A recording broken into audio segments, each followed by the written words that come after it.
संसद का मानसून सत्र जारी है, लेकिन संसद भवन के बाहर और अंदर लगातार राजनीतिक टकराव की तस्वीरें सामने आ रही है।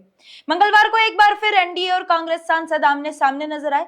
दोनों पक्षों की ओर से प्रदर्शन और नारेबाजी हुई, जिसके चलते संसद परिसर का माहौल गरमाया रहा। एक तरफ कांग्रेस सांसदों ने केंद्रीय गृह मंत्री अमित शाह के खिलाफ नारेबाजी करते हुए प्रदर्शन किया, तो दूसरी तरफ एनडीए सांसदों ने विपक्ष के संसद में महत्वपूर्ण मुद्दों पर चर्चा से बचने का आरोप लगाते हुए विरोध प्रदर्शन किया। इसी दौरान कांग्रेस सांसद प्रियंका गांधी और बीजेपी सांसद मुकेश दलाल के बीच भी सवाल जवाब देखने को मिले।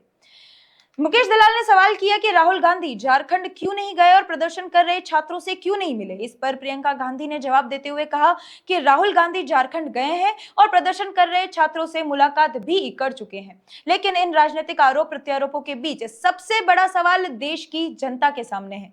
आखिर संसद का मंच कब तक नारेबाजी और प्रदर्शन का अखाड़ा बना रहेगा?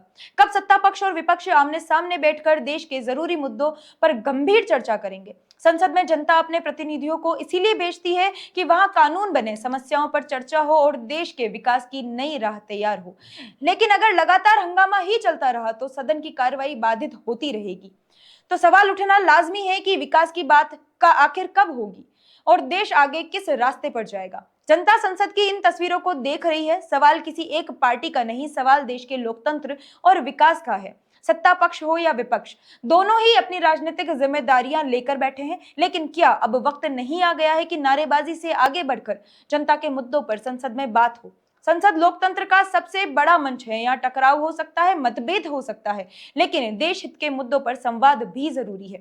जनता इंतजार कर रही है कि हंगामे के बीच कब निकलेगा समाधान, कब होगी विकास की बात और कब संसद की कार्रवाई देश की उम्मीदों के मुताबिक आगे बढ़ेगी। आखिर कब तक संसद में हंगामा और कब होगी देश के विकास पर चर्चा?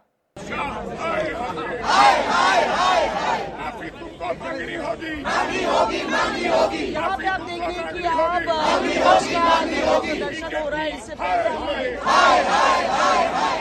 सत्ता पक्ष के साथ